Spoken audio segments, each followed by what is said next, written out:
Hello and welcome back to a brand new episode of the Pick a Side podcast. My name is Moran, and I'm here with Andrew Velez, John Tortorelli, and Mr. Joe Dehls. And this is now episode 437, virtual podcast. Let's call this podcast Wednesdays. We got a lot of things to talk about. Just some major stuff that happened. The Bucs winning the NBA Cup, Kirk Cousins getting benched by the Falcons, and making our predictions for the Broncos and Chargers Thursday night football matchup. How are we doing, gentlemen? I'm doing pretty great. We're doing this virtually, and I got to say, I love that we're counting this as a podcast episode. You know, we didn't get to link up in studio today. That obviously would have been pretty fun. But regardless, saw some pretty fun basketball yesterday, even though it wasn't the prettiest by the Thunder.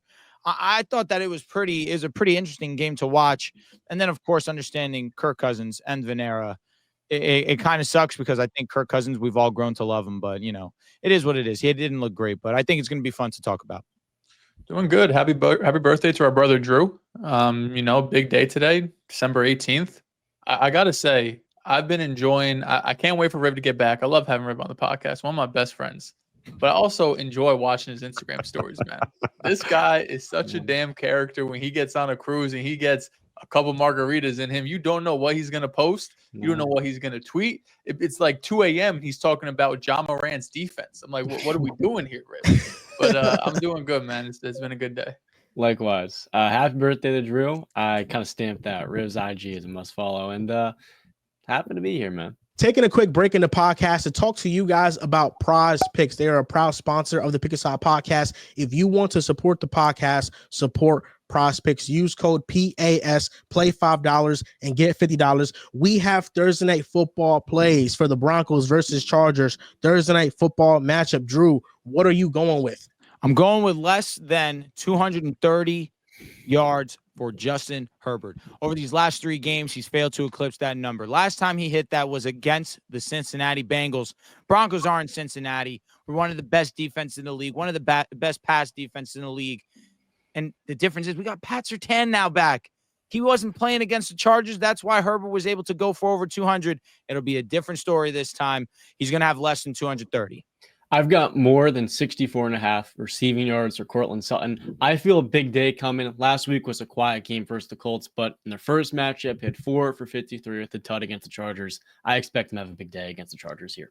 I love the confidence from John. He's picking 2 picks. He's feeling really confident I'm on Thursday night football. I'm also taking Audric Estime less than 21.5 rushing yards. This Broncos run game has been one of the worst in football, and the volume just hasn't quite been there, so it's a pick I'm quite comfortable with. I'm going a little bit risky here. I know it's risky. I know the Chargers offense has been terrible. I know they haven't really been able to pass the ball efficiently whatsoever, but I think the Chargers bounce back offensively. Justin Herbert, touchdown to Ladd McConkey. I think Ladd McConkey is getting into the end zone. You can use code PAS, play $5 and get $50 to help support the Pick a Side podcast. We're going with these 4 plays, $20 for $230. If you guys tell us, let us know. Shoot us a DM, send us a screenshot on Twitter, add us with the image if you're talent. This is what we're going with for Thursday night football. John, I love that big bright smile with that blue shirt. Looks really nice. Really baby blue. Baby blue is one of my favorite colors, believe it or not, John. Drew, it is your birthday. What did you get for presents? So I got a few things. First off, gentlemen, thank you for the birthday wishes. Really appreciate it. Got a couple of things. I got this Broncos Eskimo hat. I'll be honest with you. I love it. It looks super lit.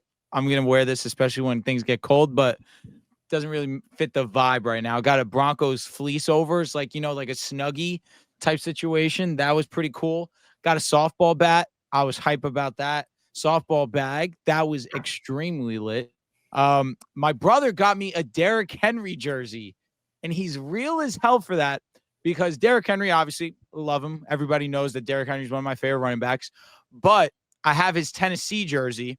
I was contemplating getting the Baltimore jersey myself because I got him back in Dynasty. I'm going on a run. My team's really great. Last time I bought his jersey, I lost in the championship in heartbreaking fashion because Alvin Kamara wore the Christmas shoes. This year, haven't made it yet, but I have Derrick Henry and now have his jersey as well. Feel like the vibe's just fitting. It's immaculate. And it's funny because Charles was asking me, he said to me, I hope that you still appreciate the jersey, because Joel, you and I were talking about it, how in hindsight, I don't like the trade as much that I made when I went and got him the first go around, because when I first traded for Derrick Henry, I gave up JSN and a first round pick. I got Derrick Henry in a second. Derrick Henry was on a mission. He was tweaking every single week. He was scoring touchdowns, multiple touchdowns every single week. And then as the weeks progressed, I traded JSN right after he gave me a dud. I think he scored 5 points. Now JSN's like 9 yards away from 1,000. Derrick Henry's still one of the best, but he hasn't scored a touchdown in 3 games, if I'm not mistaken, or something, or in a month, because he had his bye. I think it was somebody said he hadn't scored in like 28 days, which, hey, it's not great. Derrick Henry's still Derrick Henry. I think he's going to be better. But regardless, it's an amazing jersey. I'm super happy that I got it. Shout out to Big Chuck. I don't think I'm missing any other presents right now. Oh, my sister got me a bunch of stuff. And she got me this Lakers hat, which is kind of awesome. It looks super clean. Shout out to Mitchell and Ness. But it's been a great day.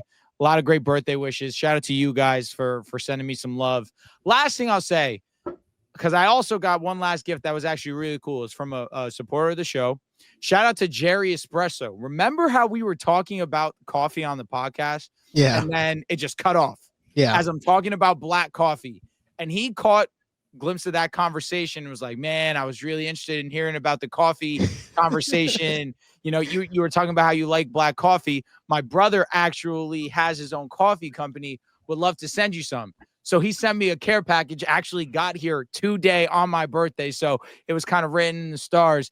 But shout out to Tono. I'll shout out his Twitter. It's like a bunch of weird letters. It's like Darcy, but like Darcy with a V. So I don't know how you pronounce it. But his Instagram, his brother's Instagram is at Jerry's Espresso. So go give them some love. Go show them some love. But yeah, I'm excited to try the coffee. I think I might have to actually buy an espresso machine to actually try, because I have to ground the actual coffee bean itself before I can try it. So it's not in a pod.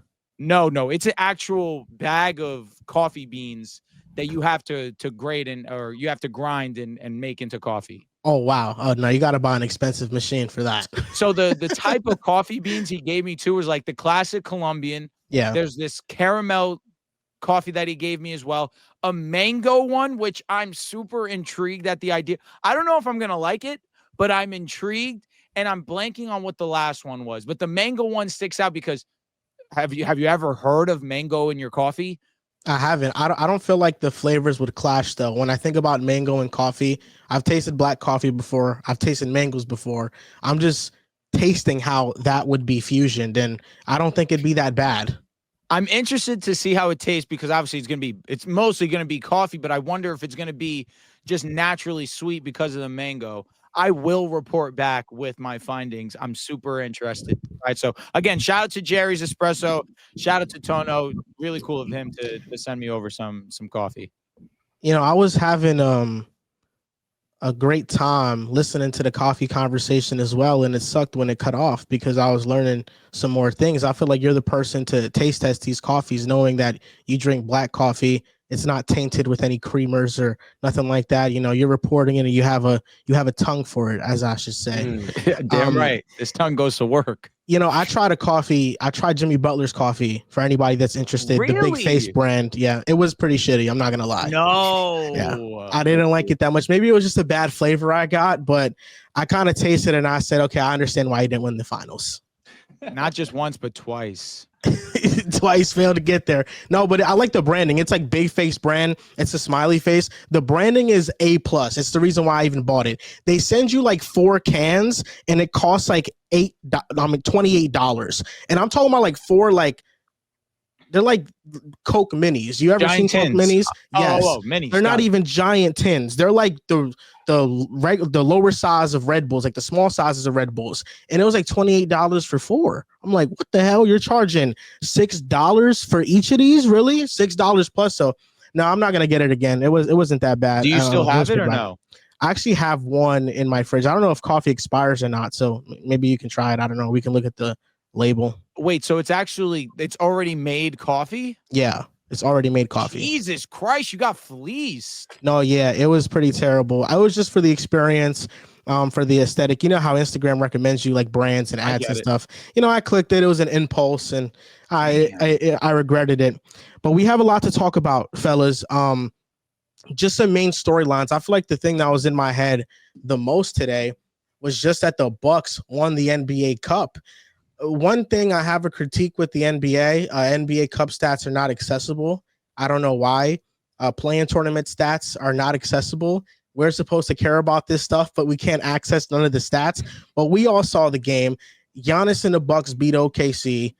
And Drew, you had this tweet that Giannis has an argument to be the best player in the league. Do you think Giannis is the best player in the league? I don't care about if you think he's in a conversation. Do you think Giannis is better than Jokic right now?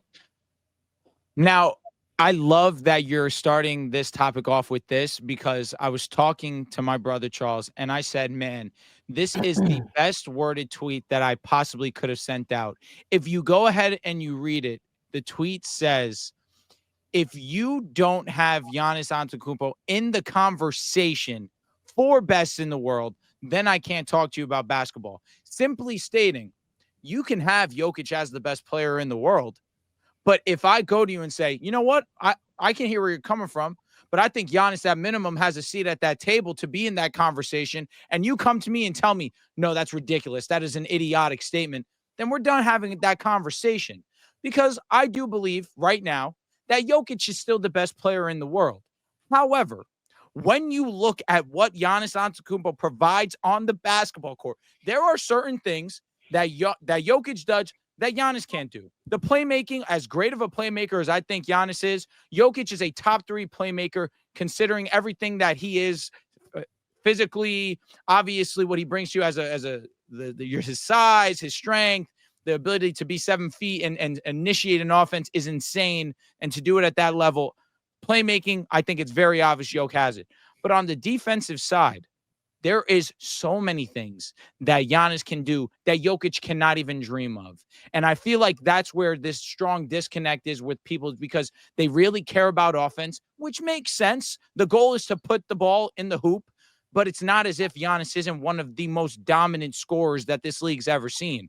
Jokic can be argued to be the best scorer in the league right now, but Giannis has a conversation for that as well. You look at the fact that Giannis is now adding a mid-range to his game. We've spoken about it every single time we talk about the Bucks, how now his mid-range is starting to fall. On top of it, he's going downhill like he always has, and he's finishing at an amazing clip. And I don't think he gets enough credit for being as great of a playmaker as he is. Do I think there's a strong gap between Giannis and Jokic's playmaking? Yes, but I think the gap on defense is much larger than the playmaking that Giannis and Jokic have. The defense that Giannis provides, especially this year, when you look at the personnel that they have, I don't think that they're a bad group of guys. Obviously, you know what Taurean Prince can do for you. You know what Giannis can do for you. Brook Lopez as that anchor for them, obviously as a rim protector. But for them to go from one of the worst defenses last year to now being a strong defense, especially in this run that they've been on since now becoming NBA champion or NBA Cup champions, it really begins with Giannis and what he's been able to do, especially as a shot blocker, as one of the best rebounders in basketball as well. And then he gets that board and he's getting out in transition. And now you're looking at one of the most dangerous players in league history.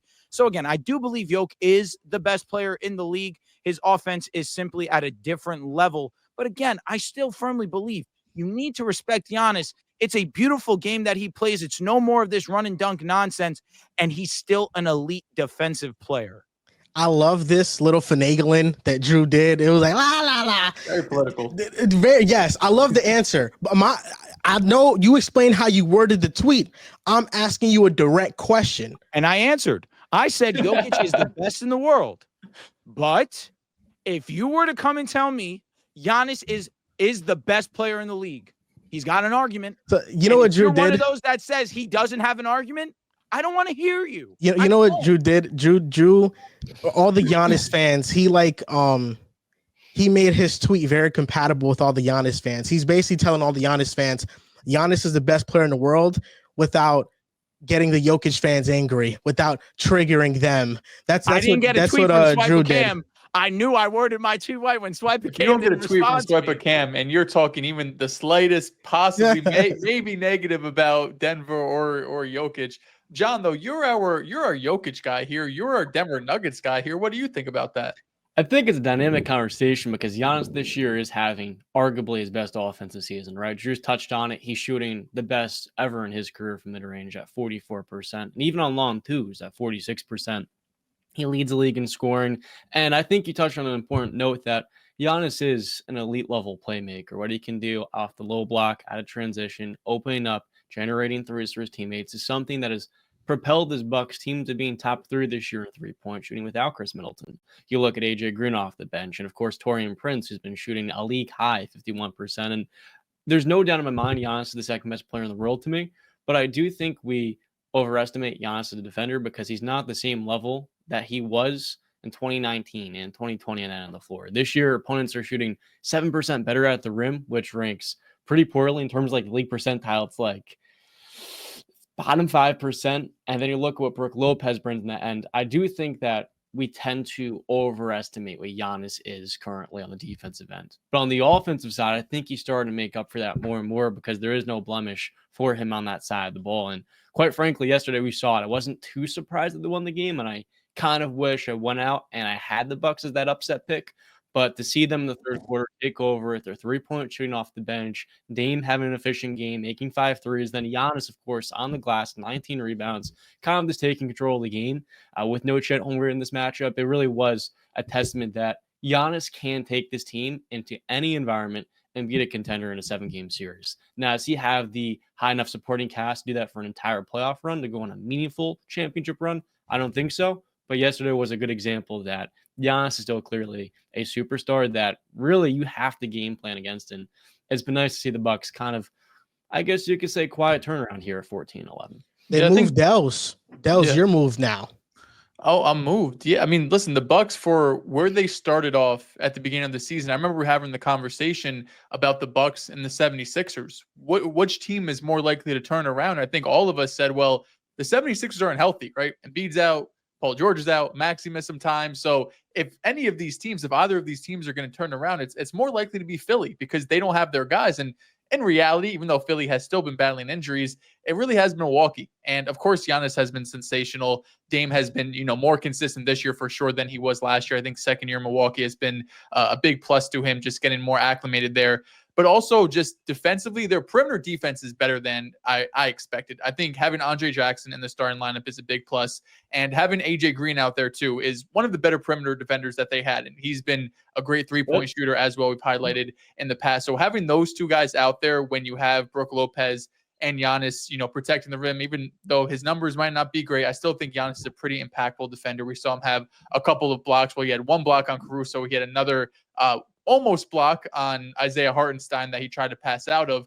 But to talk about the game real quick, it was obvious that the Thunder were missing Chet in this game. Just having Isaiah Hartenstein and really no other big, it was really obvious, especially in that second half, like third quarter. That's when the Bucks really started to pull away there. But Giannis was able to do a lot kind of in the mid post and in the block area where he was getting the ball there. And if a double was coming, he was able to pass out of it. But there were a couple times there where they would fake a double. Giannis would put 1 foot up, Dirk Nowitzki style, hit a bucket. He would have Alex Caruso on him. He would just go right to the paint and hit a layup. He is just so dominant in that area because you can't double him. He's too good of a passer. You can't leave him one-on-one because he's going to dominate you. And OKC doesn't really have a match. Not that really anybody in the league does, but specifically OKC with their lack of size without Chet Holmgren. It was obvious that this was a game Giannis was going to be able to dominate, and he did. Shout out to them, NBA Cup champions. And normally, like, we kind of joke about the NBA Cup because I agree, Joel. The NBA wants us to care about the NBA Cup, but they don't do a good job of letting us care about it, right? Like, why is this game in Vegas? It was obvious that the fans really were not that interested. I made a tweet that the music and the sound effects were louder than the actual fans. I don't know if it's because the stadium was like half full, maybe, whatever the case might be. But next season, the number one thing I would do, semifinal games, final games, it goes to the higher seed. In the championship, whoever has a better point differential gets home court advantage. You need to have these games, in my opinion, in the home stands, because I can only imagine what this game would have been like if you were in Milwaukee, for example, when Giannis had like the putback dunk or the alley-oops they were getting. The place would be going crazy. And unfortunately, in Vegas, there was no atmosphere. It felt like a preseason game more than even a regular season game. There was no moments during that game where the crowd went crazy, really, for either side. It didn't feel like one team had more of an advantage than the other. I don't know if just because there's no team in Vegas, there wasn't a bunch of Bucks fans or Thunder fan, but I did not feel the level of excitement or anticipation that the NBA wants us to care about. And then on the other side, the stats don't matter, right? This game doesn't count for anything, not in the standings, not in the total numbers at the end of the season. And you can't find the damn stats either if you want to go back. Oh, how many threes did Dame hit? How many threes did AJ Green hit? So I think they're doing a really poor job at wanting everyone to care, but not making it actually easy for us to care about. So from a basketball aspect, it was a fun game for the first like 3 quarters until Milwaukee took advantage or ran away with it. But it's big for them because this was a team that was down in the dumps. Although it's an NBA Cup, Mickey Mouse, whatever you want to call it, beating the Thunder is huge. The Thunder have been a top 2, top 3 team in the NBA at worst the entire season. Even with Chet out, you held SGA to a really poor game. J-Dub wasn't as impactful as he's been earlier in the season. And the Milwaukee Bucks are now sitting here as like the 5 seed, looking at, I think, the 4 seed. I think they're a game or so behind the Orlando Magic. They're right there. They play Cleveland on Friday. All of a sudden, you beat the Cavaliers and you go back-to-back beating the Thunder and the Cavs. And now we're having a discussion like, oh, shit, Milwaukee's back. This is a team that is right up there with the Knicks and whoever else you want to put, the Cleveland Cavaliers, right up there in the top of the Eastern Conference, because we know they have the talent. You got Giannis, you got Damian Lillard. These role players are starting to step up, right? AJ Green is starting to step up. Taurean Prince, Gary Trent, all of these guys that did not start off too hot to start the year, or even a guy like Andre Jackson, who wasn't in the starting lineup, are all being key contributors down the stretch or in the middle of the season, I guess. So it was big for the Bucks, although maybe the game doesn't matter in the grand scheme of things. This was a big game for the Bucks because they beat a really, really, really good team in the OKC Thunder. And when you go back and look at their wins, they didn't have a lot of these. They were beating up mostly on pretty poor teams, but being this Thunder team is big for them. I think the Bucks prove that when they're playing at their best with Giannis and Dame, they're the only team that's a true threat to Boston in the East.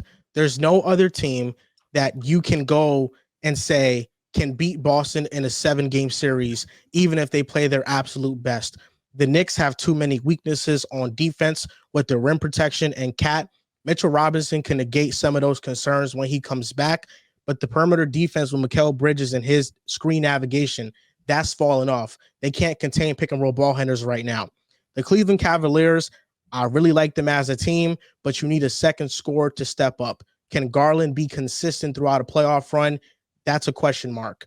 With the Bucks, Giannis Antetokounmpo, the Bucks are the only team that could go to Boston, play them, and say, we have the best player in the series. And we have somebody in Dame who can elevate his game to a level to where he can be a 1B. That's how talented he is. If these role players are hitting shots, they're playing defense at a high level with Taurean Prince, Gary Trent Jr., Andre Jackson, and AJ Green. They have enough defenders, and then you throw Giannis and a healthy Middleton in there. This team is dangerous. Like, this is the only team that I see at their very best could challenge Boston. And I'm hoping that they reach that potential because I think it would be a great series, especially after the Celtics beat the Bucks just 2 seasons ago. I'll say this. I'm pretty happy with what I've seen from Damian Lillard over this last stretch of games where we're starting to see the Bucks really figure things out. And we've known that Giannis is going to come to play. He's been balling since the start of the season, but we've really seen that the Bucks start to take that notch up when Damian Lillard started to play some consistent offense. And even last night down the stretch, hitting some big time shots in that third quarter, obviously him knocking down some threes. When you have Damian Lillard going, I'm going to be real with you. The Bucks are very difficult to beat because now you got 2 guys like Joel just mentioned. You have that dominant alpha in Giannis, but when Dame is on, the Bucks do have a guy that also can be a 1 on any given night as well. So the Bucks are going to be a tough out, but something you said that's funny, Joel, and you know I love SGA. I love the Thunder as a whole. This was a hit for me too. It's funny that you say that we can't find the stats when this was, you can argue, SGA's first big blemish on a big stage when he did not have a great game whatsoever. Now I go to you, Mr. Dehls. Is this a stain on the handsome one on SGA? I said I tweeted I would do it with a smile on my face to get up here and give SGA a little bit of shit. I mean, he didn't play well. The whole Thunder team didn't play well. At one point, they were 2 for 20 from 3. This was SGA played poorly. The whole team played poorly. And yeah, it must be nice. One of the biggest games of your career, the stats don't count when you go like 8 for 24 and everyone shits the bed and you lose by like 20 points to a team you were favored over. It must be nice. But in reality, I mean, whatever. SGA is SGA. He's still one of the best in the league, but a little bit of a blemish for sure. I have a question for you guys. Is it a blemish on Alex Caruso's resume? 2 points in a big stage. I was going to say, I don't know what he put up. Dude, I'll tell you what. I've watched a ton of Alex Caruso. We know this. The shot, it's getting to the point where it's unlucky. Every time he's missing, it's either coming right back to him or it does a dance and spins out. It's not like these are bad bricks. You know a bad brick when you see one. I don't know. I just heard in the offseason that you'd rather take him than Rudy Gobert. In the last 3 games, on that. Look at that defense when he's on the court. 2 points, 0 points, 6 points, 3 rebounds, 2 rebounds, 4 rebounds. How many steals? 3 steals versus the Bucks, 1 steal versus the Rockets, 2 steals versus the Mavericks. I mean, it's what he does. Defense is what he does. He's one, and the fact that we watched him take a turn on defending Giannis speaks to one, get well soon, Chet Holmgren. That's 1. 2, how much they trust Alex Caruso to switch 1 through 5. Should they have done that? I mean, listen, it's Giannis. Good luck. That was never going to be a great option. Trust him. They don't have anybody else. But that's exactly my point. That's how much they trust Alex Caruso, that they're just like, you know what? We really don't have anybody else. Alex Caruso, you're so damn good. Go guard arguably the best player in the league. Is that Caruso, go get him or out? Fuck, we don't have nobody else. We got nothing else. That's what that is. My goodness. Supposed to be this strong defensive demon. He's 6'3". Giannis is like 8 inches taller than him. He's 6'3". Oh my goodness. No, but I think OKC, their biggest weakness is just the positional size. That's it. And with Chet Holmgren, when he comes back, I think it helps their size, but he also is not like the most physical presence to where he's going to grab like 15 rebounds. No. He's not doing that. So for me, I just look at OKC and like their wings, more so their wings, they're the size of guards. And I think that bigger teams can really make them pay for that. And we saw that with how they couldn't guard Giannis whatsoever. Also, people are trying to get off the take that they need another creator.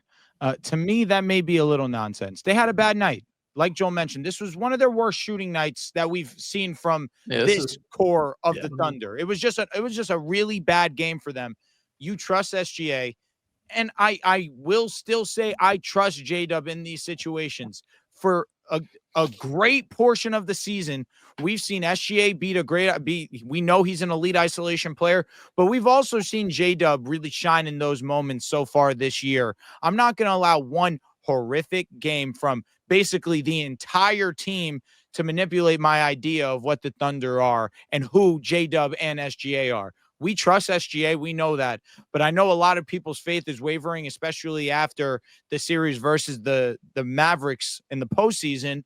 And now in the big game in the NBA Cup, you have another relatively bad performance from J-Dub and, of course, the Thunder as a whole. But I still trust him, and I still trust the development of the Thunder. Yeah, I saw that tweet too. I don't remember where it came from, but I think it was from Teef. Was it Teef? Yeah, they were comparing to Boston. Basically saying like different then. Okay, I saw some other tweet though, something along the same lines, like the third best creator or third best offensive option. I guess this version because you didn't have Chet. It's like compared to Derek White, for example. Compared if you go to fourth option compared to Drew Holiday, that's where OKC just lacks a little bit. And since J-Dub and SGA, neither of them are like these elite level playmakers. Like they're both fantastic scorers and they're both good playmakers. I think SGA is a really good playmaker, but neither of them are like this Luka, Jokic, even Giannis type level that they're able to take on like such a huge load as a playmaker that having those third and fourth options, at least being plus playmakers, plus, just offensive options with the ball in their hands. I think that's maybe what they were talking about. But of course, having Chet back is going to be huge. Just having someone you could have mismatches with, someone who could, take guys off the dribble as well and create his own shot a little bit too. But yeah, I mean, you saw it. Not having Chet on the court against this matchup, it was really tough for them. The Falcons benched Kirk Cousins, and I feel like there's two conversations to be had here. The first one is Kirk, why he was benched, his future. The second one is Michael Penix Jr. and what he brings to the Falcons. Penix First party. you did what? Is a what? It's a Penix party. What type of party? Oh my goodness.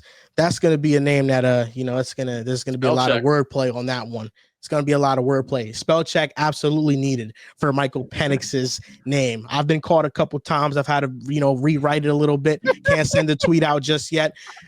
I want to start with the Kirk Cousins conversation, and I want to do it in a fun way. So we usually do blind rankings on this show.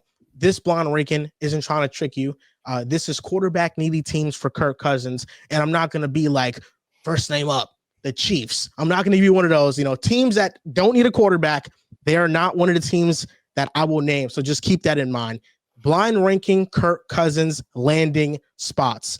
The Falcons benched him. He's all but done there. First team up, the Tennessee Titans. How many teams do we have? 5. The Titans. Joel, also, let me say this. I'm going to let you drive the boat here. I don't like the Titans spot because, first of all, I think Kirk is washed. I don't really think he should be going to another place. And a team like Tennessee that isn't that close to competing, this is 4 or 5 to me. I agree. I'll be honest. I'm kind of on the same wavelength. I feel like this is Matt Ryan in Indianapolis. It's the end of the road. And wherever he goes, it's not going to make much of a difference. John, you're wearing the powder blue. There's part of me that thought you'd be intrigued by it. Is that wrong? What do you mean by that? You're wearing the powder blue. The Titans are powder blue.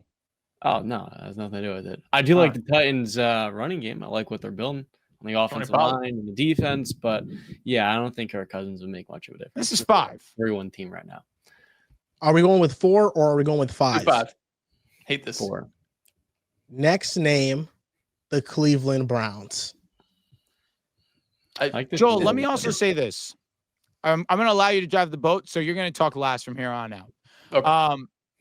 I'll say this about Kirk Cousins. He's been dog shit this year. We know that. We admit that. Dead last in INTs, a.k.a. he leads the league in INTs. He is bottom of the hat. He's bottom 10 quarterback in QBR. He's not been great this year. Let's give him the benefit of the doubt. This is his first season returning off a torn Achilles. Let's say he gets back to 85% of what we've known Kirk Cousins to be next year. Is that fair? Make this exercise a little bit more entertaining. It's just depending on what you think he is. I'm assuming he's going to be a starter in each one of these situations, at least in his first year there. Drew, I'm more thinking at best we get 60 to 70% Kirk Cousins. Like, you think he's done? I worry about a guy that's 35, 36 who already had no mobility. We will talk about that after the blind ranking because we have to talk about his game. So the Cleveland Browns, where are you ranking them? I would have him 4. Ooh. They got to be higher, obviously. I think they do have to be higher as well. We see what they're doing. I also don't like him outside in that division, playing in Cleveland in November and December. That worries me. And Ravens You're kind of cooking. You're cooking. Yeah. What do you have it for? I would have him 4. You're driving the boat. It's Cleveland, You get final say. If you look back to his time in Washington, Kevin O'Connell was on that coaching staff. I think he kind of can reinvigorate a little bit of Kirk with that Shanahan style of scheme. But yeah, I don't really see much of a difference here either. We went with the Browns 4 and the Titans at 5. Is that correct thus far? Okay. Yep. Next team up, the New York Giants. 3. These all suck. Agreed. Honestly, in hindsight, I would have the Giants last for the sole fact that I think they need a mega rebuild as opposed to the Titans. Like, I don't think the Titans are the worst team in the league. I think the Giants it's some of the worst football I've ever watched. That's crazy. The Giants situation is worse than the Giants. Yeah, I agree. No. With Andrew Thomas healthy, the weapons are better. Can you bank on Andrew Thomas being healthy? This is the first time he actually had a season-ending injury. But he's been injured almost every year of his career. Would you rather Wan'Dale Robinson, Malik Neighbors, Andrew Thomas, all of Nora's playing well this year, or would you rather the Titans with Tony Pollard, Calvin Ridley, Westbrook Akine? The offensive line is one of the worst in the league, too. O-line's still dog shit for the Giants. When Andrew Thomas is out, the Giants' O-line sucks. It's horrendous. But the It's injuries all dependent on his health.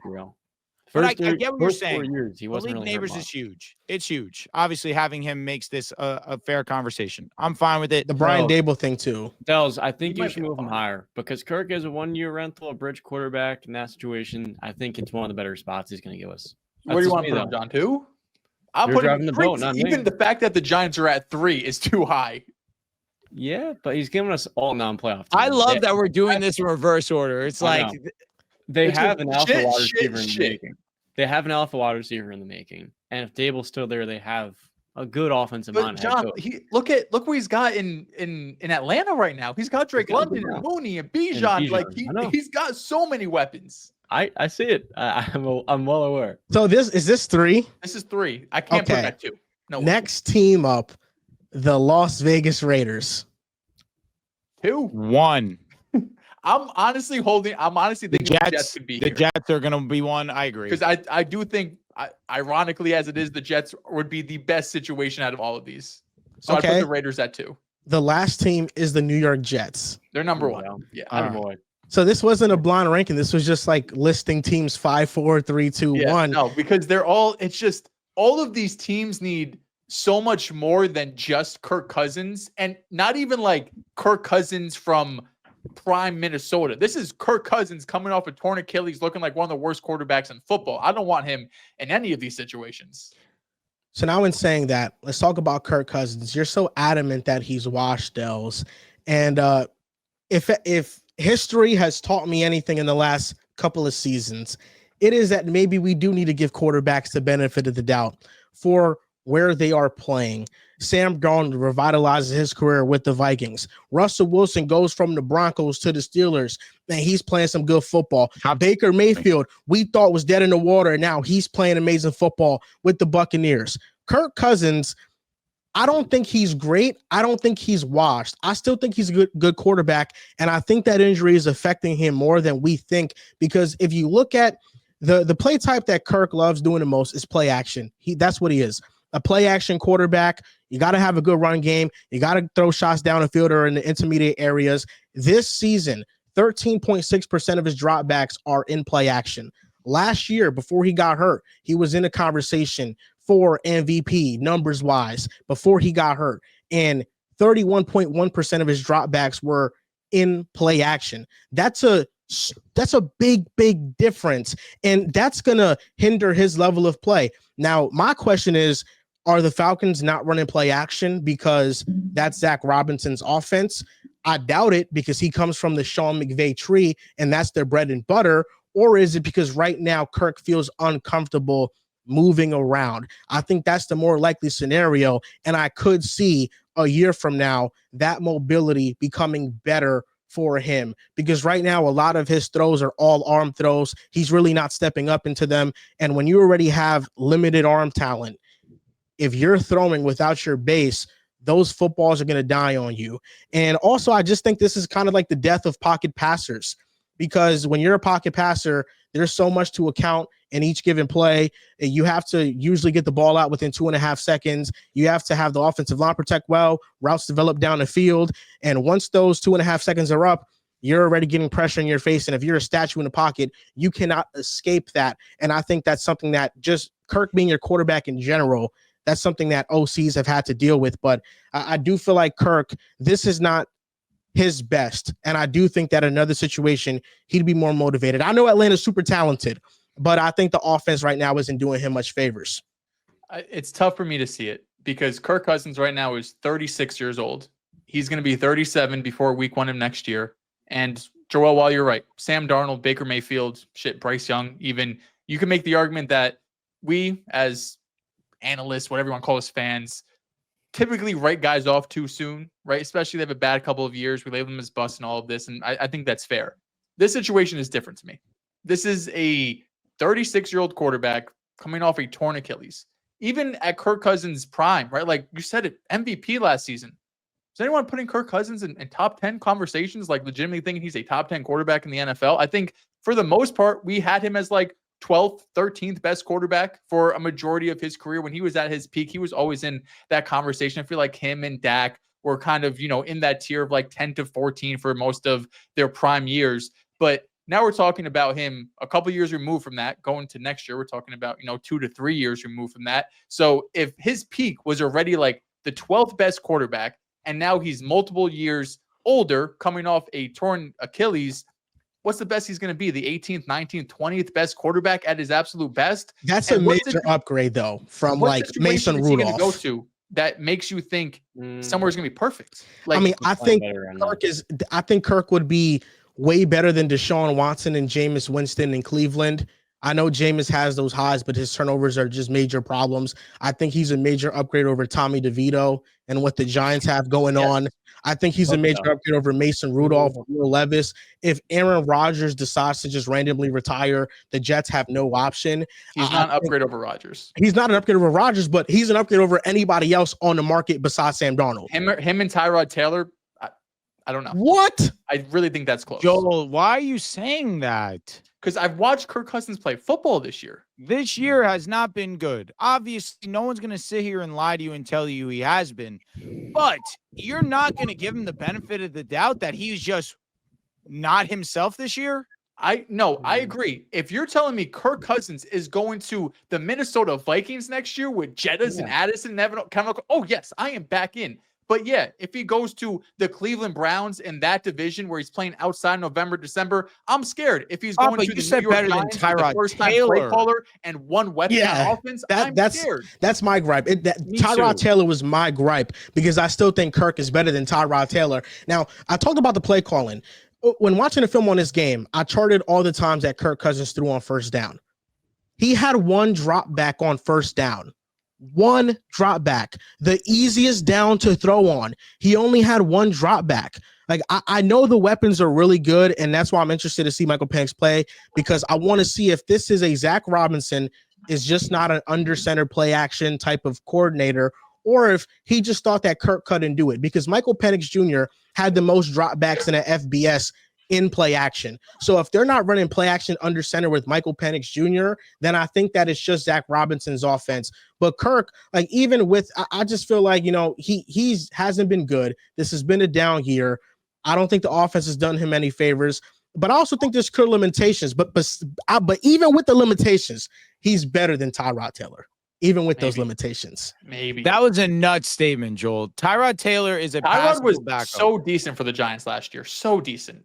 Like, was he? He was better than Daniel Jones last year. He's their best quarterback quite easily. He's fine. One of the best backups in the league.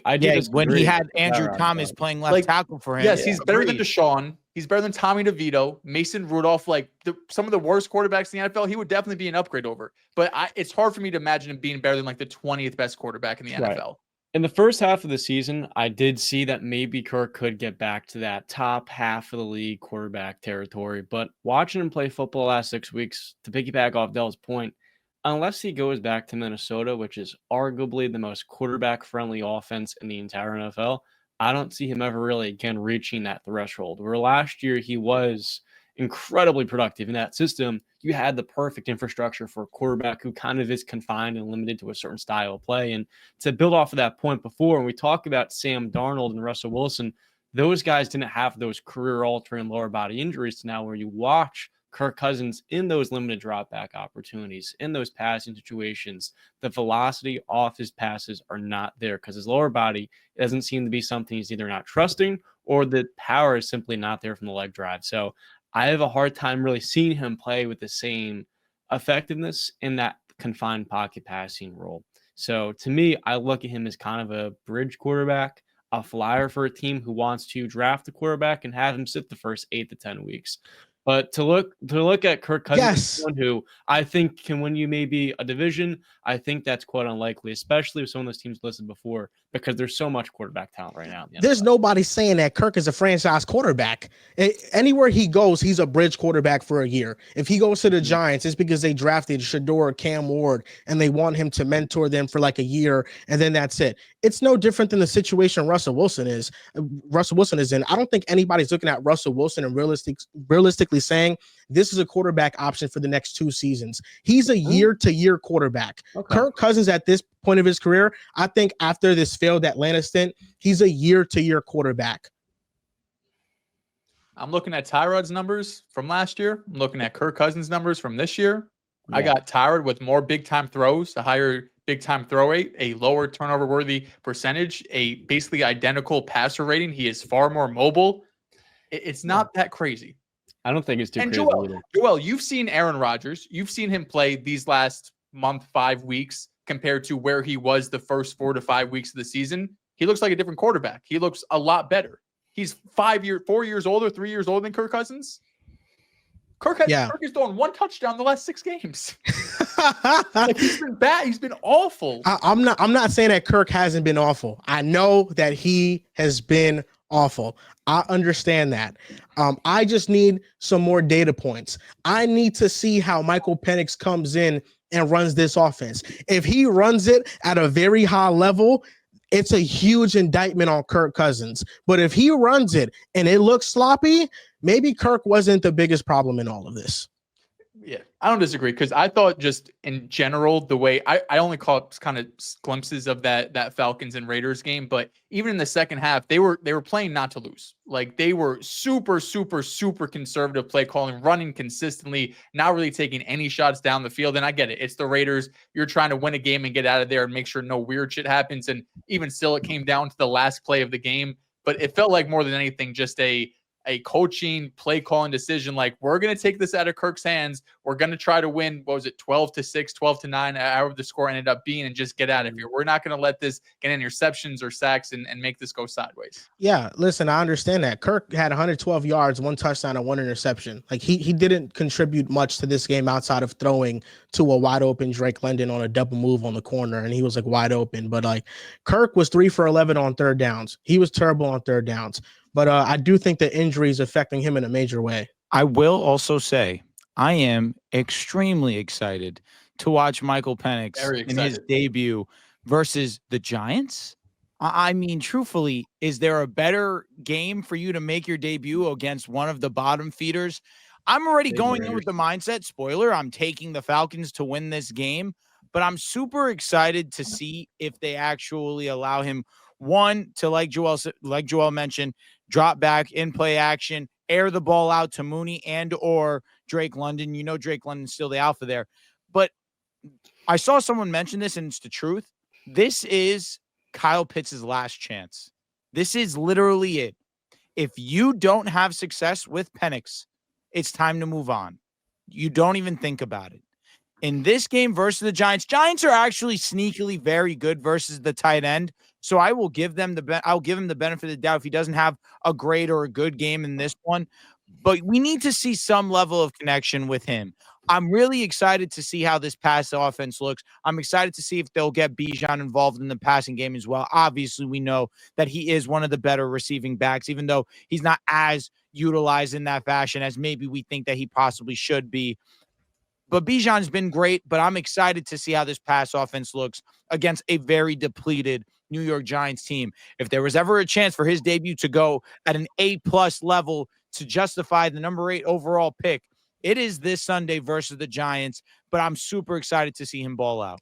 The Falcons have such an easy schedule. They play the Giants, they play the Commanders, which that's a tough game, and then they play the Panthers. If the Falcons win out, they have a 90% chance of making the playoffs by either winning the division, or if they beat the Commanders, that could decide the last wild card spot. I think that the Falcons started Michael Penix Jr., one, because Kirk was giving them nothing at the position. Right now, he was a liability. They already made the decision to move on from Kirk next season. I 100% believe that. We all know that based on how Kirk has been playing. this is Michael Penix Jr.'s chance in these last 3 games to lead the Falcons to the playoffs and to see what he has. That's it. And I actually have to give the Falcons credit because the Michael Penix Jr. pick was forward thinking. Nobody brought up this point when the whole Penix drama was happening when he was drafted. The fact that the Falcons drafting Penix was an insurance plan if Kirk Cousins didn't work out because he was coming off an Achilles injury. Now, was that bad business practice? Yes, because if they cut Kirk Cousins, they are eating $65 million in dead cap. If they trade him, the team that they trade him to has to take on $27.5 million, and they have to still eat up $37.5 million. Getting somebody to pay Kirk $27.5 million with what he's shown us, they're probably going to end up cutting him, and that's going to mess up some of the money that they could have used if they just drafted Penix and not signed Kirk. But I'm excited to see Penix. You know, he has a big-time arm. He's a quarterback that can fit this system ideally. Drake London is going to get a lot of shots down the field. Darnell Mooney has been really good. And Kyle Pitts can be kind of like that possession receiver in a similar fashion that Jalen Polk was for them at Washington. So I think Penix should thrive. I'm expecting him to do that, and he has a chance to lead the Falcons to the playoffs. Yeah, I think the only way they get off that contract potentially is if they can attach a pick to it, like Broncos did it with Brock Osweiler, years and years back. Or the Texans did it with Brock Osweiler. So like maybe, and honestly, for that much money, it might have to be, it's probably a day 2 pick. It's probably a 2nd round pick or maybe 3rd round pick. Like the Giants, for example, who know they're in a total rebuild. There's a decent chance GM and coach is fired at minimum. Sounds like Dehls is out the door. Well, they say, sure, we'll take on Kirk's $27 million. We have a bunch of cap space. Give us an extra draft pick. That's really the only way I see them moving off it, where they don't have to take the full $60 million. I'll say for this move, one, it's so tough in the timing just because of the fact I would have liked to have seen Michael Penix. When you draft a quarterback on a rookie contract, you don't want that burden of a veteran who's got $65 million dead cap the next 2 years down the road. But for right now, I think this was a good move that they could have done even a week ago because he brings some life to this passing game and a level of trust to throw down the field, especially to give Drake London more volume. And then, of course, I think having Bijan Robinson, a top 5 running back in football, to set the tone kind of lays that groundwork for Penix to settle in and not have to be the lead engineer of this offense. And it gives them more balance and variety. You also touched on a great point before, too. It really is a litmus test to see how good and how versatile of an offensive coordinator Zach Robinson can be, because things did not work out with Kirk Cousins. But now that you have yourself a really dynamic pocket passer, it's a matter of maximizing style in your offense, tailor-make to his strengths. So I think if Penix struggles, a lot of people are going to want to point to Zach Robinson to see how are you making this offense easier and giving him kind of simple reads and just a way to settle into the game. Because you highlighted just now, they can win out, go 10-7, make the playoffs with this easy division, but they really still need to set him up to succeed, even if he's 24 years old and an NFL-ready quarterback.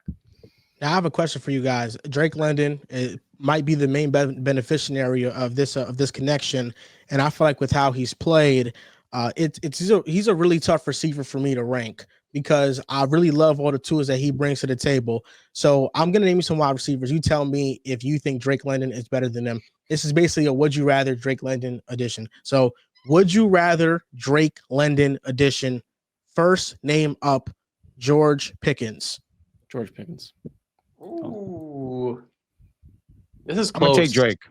I would take Drake too. That's close. I'm not surprised by you guys. It is close. Listen, Really John, I respect 1150. George Pickens like hell. He had 1150 with Kenny Pickett and Matt Canada and no run game at times and a bad He's a offense. savage.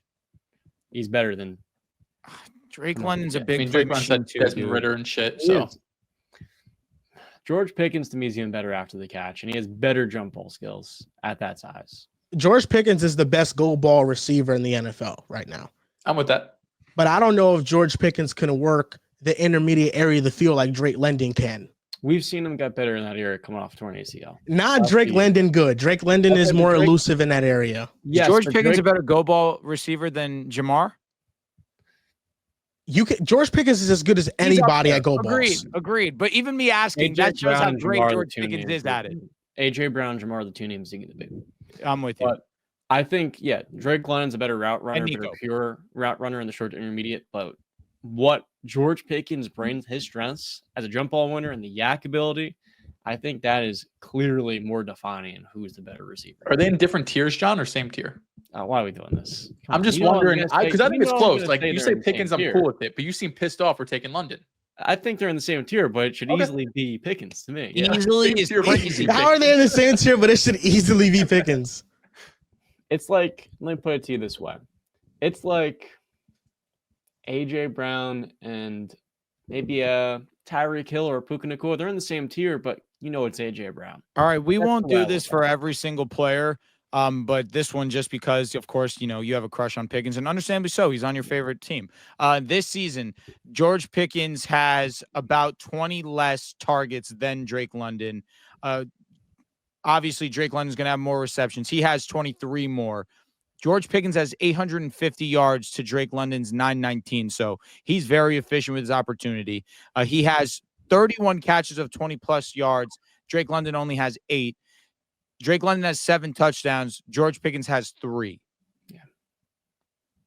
It depends on what you want. No, and it does. Also, I think that's quarterback play included too. Like, you know, Russ is giving him multiple deep shots a game. Kirk Cousins has one of the lowest ADOTs in the league. Okay. Next name up. T. Higgins. I'm going to take Drake London. T. Higgins has moved me this season. Before this year, I thought T. Higgins was like, he's a good receiver, but he'll never be like a top 15 dude. T. Higgins has moved me this season. I would still take Drake London, though. John. I said T. Higgins. Yeah. Okay, so T. Higgins, and Drake London. The AFC North, man. Okay, this is going to touch close to Drew's heart. Cortland Sutton. Drake London. I would take Drake London. Drake London. Michael Pittman Jr. Drake London. Next name. Oh, Just a interesting. I'm waiting for you to say his most underrated receiver in the NFL, though. You're not going to say that? No, he's not good anymore. I don't know what the fuck happened. One season last year with Gardner. He's got the back injury. Back injury. He's injured. My bad. Sorry, Michael. Garrett Wilson. Garrett. Terry McLaurin. I will take Terry. I would take Terry. DJ Moore. Drake London. Wow. It is Drake London. It is Drake London. I think DJ Moore's a good receiver, but there's like a 50-60% chance last year was his career year. Like he won't top that. And that's fine. He was a top 10 receiver last year, but it's just what he did last year, I think, set the expectation of he's going to do this every single season. That's fair. I'll go with Drake London. And now the final name up. DK Metcalf. Drake London. I would take Drake London. It's over. It's over for DK? It's over, man. What? He's the wide receiver too now, I feel. I'll be honest. This fantasy football season, I've deaded a few guys. DK Metcalf is one. Marvin Harrison is unfortunately another. Damn. DK Metcalf is dead to me. He's dead to me. It's JSN's team. I won't hear anything other than that. DK is done. Who are you going with, John? I'll go with Drake London. Okay, I like it. Mr. Moran, who are you taking Drake London over, or who are you not taking him over? I'm taking Drake London over Cortland Sutton. I'm taking him over Michael Pittman Jr. I'm taking him over T. Higgins. I'm taking him over DJ Moore. I'm taking Garrett Wilson and Terry McLaurin over Drake London. Yep. And then that's it. The last Pickens? name, Pickens, I'm going with Drake London. Oh my God. But I will say there is a fear factor that exists with George Pickens. I am a little bit more scared to play George Pickens just because there's just when he goes down the field, those 50-50 balls are like 99-1 balls for him. And he just strikes fear whenever that ball is in the air. It's either a pass interference or he's catching the ball. He can be that dominant in stretches. Drake London's like a mini Mike Evans. Like that's how you kind of have to see it. Is he Mike Evans? No, but he's like a baby Mike. I understand the comp. Listen, I respect it. He is. You know, he just needs some more tattoos, and then he'll be almost an exact look-alike. No cap. Broncos versus Chargers prediction. This segment is presented by Prize picks. We got our prize picks Thursday night football plays. John, what are you going with? I got 2 plays for this week. You're First confident. off, Cortland Sutton over 64.5 yards in their first matchup. He had 4 for 53 and a tud. I think after last week, he'll get over the 60-yard mark. And then I'm going to go with an under here on one of the more woeful running games in the NFL. That's the Broncos run game. I'm sorry, Drew, but I'm going with Audric Estime, New Jersey product. I like him. I don't see the volume. He's not had over 6 touches since Javonte Williams' comeback. I got him under 20, or more or less than 21.5. For Cortland Sutton, I'm going more 64.5 receiving yards. You showed some respect. You showed some disrespect. It is what it is. That being said, I'm going to disrespect Justin Herbert here. Hasn't hit the 230 mark in his last 3 games. Last time he hit it was against the Bengals. The difference is we're the Denver Broncos. We're not those bum-ass Cincinnati Bengals. He's throwing for less than 230 yards. I'm not worried about it whatsoever. Last time we played against him, he broke his streak of throwing for over 200 yards, where he hadn't thrown for 200 yards once since the season had started. The difference was Pat Surtain was not playing in that game. He got injured in the first drive when he got a concussion. This go around, he's ready to go. He's playing through that injury, and we're shutting shit down. Give me less than 230.5 because it's 231 technically. Pat Surtain is the best corner in the league. The Broncos, though, in this game will be without Riley Moss. And they have an excellent nickelback. Jaquan McMillan has been a little bit up and down this year, but recently playing really well. I think the Chargers, I trust them to go down the field at least once or twice in this game. And I think Ladd McConkey gets into the end zone. Ladd McConkey's already one of the best separators in the league. This is a demon for a reason. It's increased odds, but I'm going with Ladd McConkey. The Chargers offense has been putrid the last couple of weeks. Does this mean this is the bounce back game? Potentially. Give me Ladd. And if you guys want to use code PAS, you can play $5 and get $50 on prize picks. Make sure you guys use code PAS to help support the pod. Now, let's talk about the analysis of this game. I come into this game a couple weeks ago. I thought I feel different about this matchup than I do right now. I think right now the Broncos are clear-cut the better team. I don't trust their offense. Their offensive line got a 100 score in pass protection against the Colts. They were elite. They still couldn't run it, and they still couldn't pass it, and Bo Nix had multiple interceptions. This could be a very sluggish game, but I trust the Broncos defense. The Broncos defense has been making plays, scoring defensive touchdowns to the point where Pat Surtain is in the DPOY race. Nick Bonito is third in the DPOY race. I look at the Broncos and what they got going on. Nick Bonito's getting all the hype as he should. 2 defensive touchdowns. He's been amazing. But that defensive line is filled with stars. Zach Allen this year, 61 pressures. That ranks 6th. Jonathan Cooper, 51 pressures. That ranks 18th. Nick Bonito, 47 pressures. That ranks 27th. They have 3 players that are rushing the passer at a high level, and it's coming from every single side. You have Bonito from the left, Cooper from the right. You have Zach Allen up the middle. They have John Franklin Myers and Malcolm Roach, and that secondary is fantastic. I think they have a great chance of suffocating this Chargers offense because since J.K. Dobbins has went down, it's been very difficult for them to generate explosive plays, and they already needed it with JK. And Herbert, how injured is he? He's playing through something right now. He's just immobile. He's not been able to extend plays. And without that factor, with the interior offensive line of the Chargers being so bad, the Broncos could take advantage. And I think they split this division matchup. Yep. I got Denver in this game too. The Chargers offense has not just been bad without J.K. Dobbins. Over the last 3 weeks, their offense has the same success rate as the New York Giants. Been starting Tommy DeVito, and Tim Boyle got some snaps, and Drew Lock. This has been legitimately one of the worst offenses in football. They've played the Kansas City Chiefs, the Atlanta Falcons, and the Tampa Bay Buccaneers the last 3 games. Those are 3 of the worst defenses in the NFL. Specifically, Tampa Bay has been one of the worst. I mean, we talk about how great Kirk Cousins is against them. That's how level of bad they are. They haven't scored more than 17 points in these last 3 weeks against some of the lowest ranking defenses in the NFL. Now they're going up against a top 2, top 3 defense in the Denver Broncos. I got Denver in this game. It's really hard to convince me otherwise. Justin Herbert's banged up. You mentioned it, Joel. They already didn't have weapons as is. And now Gus Edwards, who is just so bad. If it wasn't for Greg Roman, he probably wouldn't be employed right now. But shout out to Gus Edwards, getting a nice little $2 million vet minimum. Give me Denver.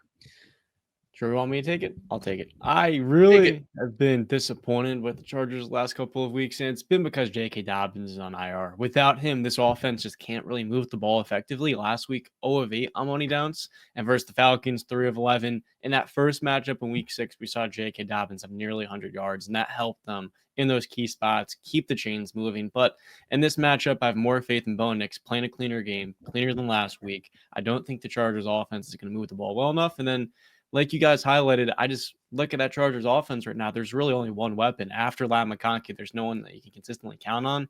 And for that reason, I'm a lot more comfortable going with the Broncos. I got them covered. Broncos got me moving arrogant. I'm going to be celebrating Victory Friday. I cannot wait to watch my Denver Broncos. We got a little bit of a cutoff. But it's all good. It's all good. Man, you know, this game, whenever teams are playing like this, oh, you're good? You're unfrozen now? I'll be honest. God had to give me a slice of humble pie, and I'm fine with that. I'm fine with that. But I promise you, I'm still going to get into my spiel. It's going to be such an unbelievable feeling when my Broncos win tomorrow night and I clinch a spot in the playoffs for the first time since we won the Super Bowl back in 2016. It's going to be such an unbelievable and amazing feeling to watch my Denver Broncos do so. And I'm going to be thanking people left and right. I'm going to wait to do that. But I firmly believe we will win this game, and it will start with our pass rush. You mentioned it. You have Rashawn Slater. You have Joe Alt. They're playing very strong football. It's that interior offensive line that gets destroyed week in, week out. And when you have the presence of Zach Allen and John Franklin Myers, they're going to make this game a living hell for Justin Herbert. I definitely believe that in terms of understanding he's not at 100%. I've been very vocal just talking my trash on Justin Herbert this episode, but it really is bigger than him. This offensive line's not the greatest. J.K. Dobbins, we all can take a victory lap here on J.K. and his impact for him, for the Los Angeles Chargers. Understanding we believed, and I was very vocal on this, if he's healthy, he is an extremely valuable back to have. He just needs to stay on the football field, and we're seeing in his absence, this offense simply is not the same, specifically the rush offense. And with Herbert being banged up, there's really not much that you can count on with this offense. That being said, Broncos are going to go ahead and win this one. And I'll wait to say what I want to say on my Broncos until we clinch, but I have a great feeling about this one. Are you going with the Broncos too, John? Oh, yeah. I laid out my entire idea. I think it could be a pretty comfortable win. It's kind of crazy. For the last time the Broncos made the playoffs, I was in the 6th or 7th grade. I'm just asking again because John's, you know, sometimes he wants to pick the upset sometimes, and I respect that a lot. He's really put his cojones on the table. Yeah. This is one of those moments that I know we're all picking the Broncos. This is one of those moments that Justin Herbert needs to win. This is outside of the analysis for the game. This is one of those moments in a primetime spot. He's been on primetime a couple times this season against the Bengals. They ended up winning that game, but he didn't play his best in the second half. They lost to the Ravens. At first, he was keeping pace, and then kind of, you know, just went away in the second half. Didn't play all that great once J.K. Dobbins went out. Bo Nix right now, he's a rookie. The expectations aren't on him in the same fashion that Justin Herbert is after years in the NFL. Herbert, to this point, really has not had a signature win in his career. This has been the largest lull of the season for the Chargers. Their defense has fallen off a bit. Their offense has fallen off a bit. This is a game that's going to show the true character of what the Chargers are going to be this season. If they lose this game, this is what they are. A team that barely made the playoffs because every other team in the AFC had a down year? Or is this the page that's going to be turned? And is this the introduction to the Harbaugh era to where they can respond to that sort of adversity? Because they have played terrible and they need desperately a bounce back game. 3 of the last 5 games, that defense has looked suspect. And I'm glad you acknowledge it where it just has fallen off a bit. I'm not going to disagree with you, and I won't go too extreme there. There's no reason for me to do that. I'll wait until after the game. But you mentioned Riley Moss. Unfortunately, he's not going to be playing in this game. I think a big part as to why we're not seeing him play this weekend, or this week, is because Chris Abrams-Drain played really well against the Colts, and I understand the Colts passing attack is not great really at all or on a consistent basis. I don't want to take too many shots at Anthony Richardson, but in that Cleveland game, I watched Levi Wallace get absolutely gashed the entire game. One of the main, probably the main reason why we gave up so many yards against the Cleveland Browns in limited fashion. One big play that stands out, he lines up with Jerry Jeudy, had gone over 200 yards, and Chris Abrams is step for step with Jerry. And then again, like I mentioned, this past week versus the Colts, he really was one of our best performers on the defensive side. And just on the Broncos side as a whole, I think he'll play a big part in this one as well. Very excited to see how he plays versus the Chargers because, again, I'm not really worried about this offense, especially with the level of defense that we've been putting forth over these last couple of weeks. I give respect to what the Colts are able to do out the gate versus us, but in the second half, it was a completely different game.